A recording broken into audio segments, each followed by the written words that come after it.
Butter versus margarine. It's a battle that has gone on for years. On one side there is butter, rich, creamy, defiantly full fat. It's a centuries-old method of churning milk or cream from cattle into a luscious, tasty spread.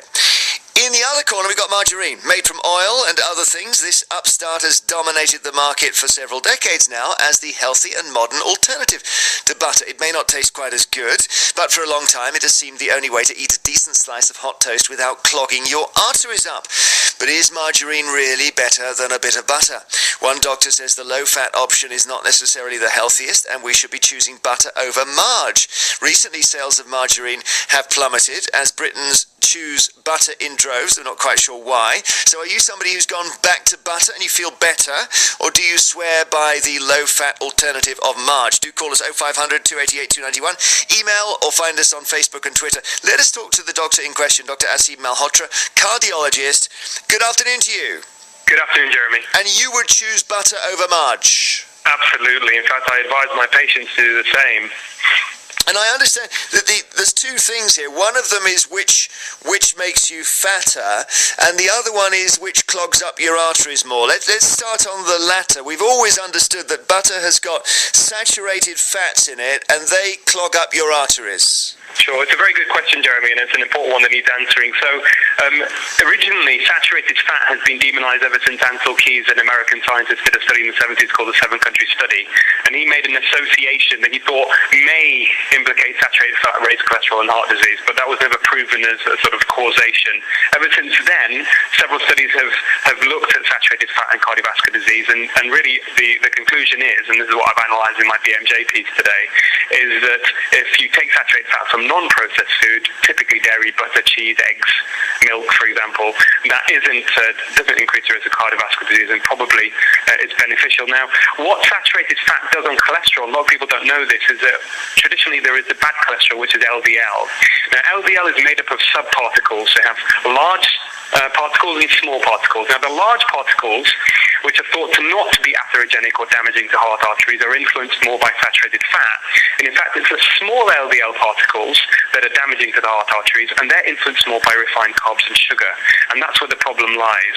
And there is scientific evidence now that there is no actual causal proof to say that eating saturated fat causes heart disease. Now, about margarine, what's very interesting is very recently, BMJ actually got researchers from Australia and Britain to look into something called the Sydney Heart Study. Now, the Sydney Heart Study was done in the late 60s and early 70s. And what they found, and this was previously unpublished data, and obviously I don't want to go off on a digression too much, but there's obviously a lot of concern at the moment about pharmaceutical industries withholding data from us and us thinking medications are more effective than they really are, underplaying side effects, etc. So they re-examined the Sydney Heart Study, looked at unpublished data, and they found that cardiac patients, people with established heart disease, who replaced butter with margarine, although their cholesterol was slightly lowered, had an increased risk of death and from total mortality as well as cardiovascular death. So if saturated fats in butter are not worrying you, what is it in margarine that's doing the damage?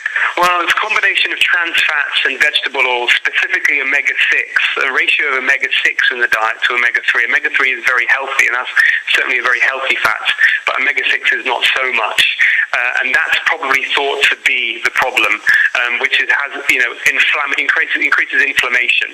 Something called linoleic acid as well, which is found in these margarines, was thought to be pro-inflammatory. And anything that's pro-inflammatory in the body is not good. Okay. It increases the risk of heart attacks, etc., even diabetes. Just to take you back over what you said so I understand it, I've been noting it down. You talked about LBL, and you said that's... Yeah, so help. What is that? Because you said there's two bits of it. The saturated fat bit you're not worried about. The carbs and sugar bit you are worried about. But what is LBL? So LDL is low-density lipoprotein. It's a part of cholesterol. Cholesterol is essential for life. It's all synthesized in the liver. We all have cholesterol. We need it for cell membrane, for immune system, for lots of purposes. But when the liver metabolizes saturated fat, it produces more of the large LDL particles, which are not so damaging, whereas carbohydrate and sugar seems to affect the small LDL particles. Okay. This is what is implicated in atherogenesis, if you like. Stay with us. That's Dr. Aseem Malhotra, cardiologist, with me in the studio, Tam Fry from the National Obesity Forum. So the saturated fats in butter don't damage us very much. That's news. Yes, it's news, and I have to say I disagree with Dr. Malhotra. But more importantly, it's not just me disagreeing. It is the director of the National Heart Forum, Peter Weisberg, and more importantly, the director for diet in the Public Health England, who is responsibility for the diet of the whole of the NHS in England. And they say they have on their website, choose a low-fat spread. So you're absolutely right. They obviously disagree. They think you should go for March. Yeah, I would go a stage further, and I would say forget the marge as well. I mean, personally, I do not have either butter or marge. You just eat what is on the bread. You put whatever it is on the bread that you want to have it, and you don't clog it up with either of the spreads. So you believe butter is responsible for cholesterol, artery-clogging cholesterol. Is that right, Tam? Yeah. Aseem, can you put him straight? Well, yes. I mean, to be honest, the devil really is in the detail, and there's been an obsession both amongst the scientific community around total cholesterol, and it's more important than that. I mean, you may be surprised, Jeremy, but 75% of people who are admitted with heart attacks have a normal cholesterol, whereas 2/3 will actually have markers of the metabolic syndrome, part of which is what we call raised triglycerides and low HDL. That's the other part of cholesterol, and that is influenced again more by carbohydrate and sugar. So really, the devil is in the detail, but I have full respect for Tam, and certainly I wouldn't be advocating that people should gorge on butter. And if you are to actually advocate the healthiest diet, it would be based upon the Mediterranean diet, which is essentially extra virgin olive oil, nuts, oily fish. And in fact, if you compare that diet, which is a high-fat, low-carb diet, versus a low-fat diet, in a very robust study published in the New England Journal of Medicine recently, they had to stop the trial early because it was unethical to continue, because the Mediterranean high-fat diet had a 30% risk reduction in a heart attack and stroke, and that was independent of calories.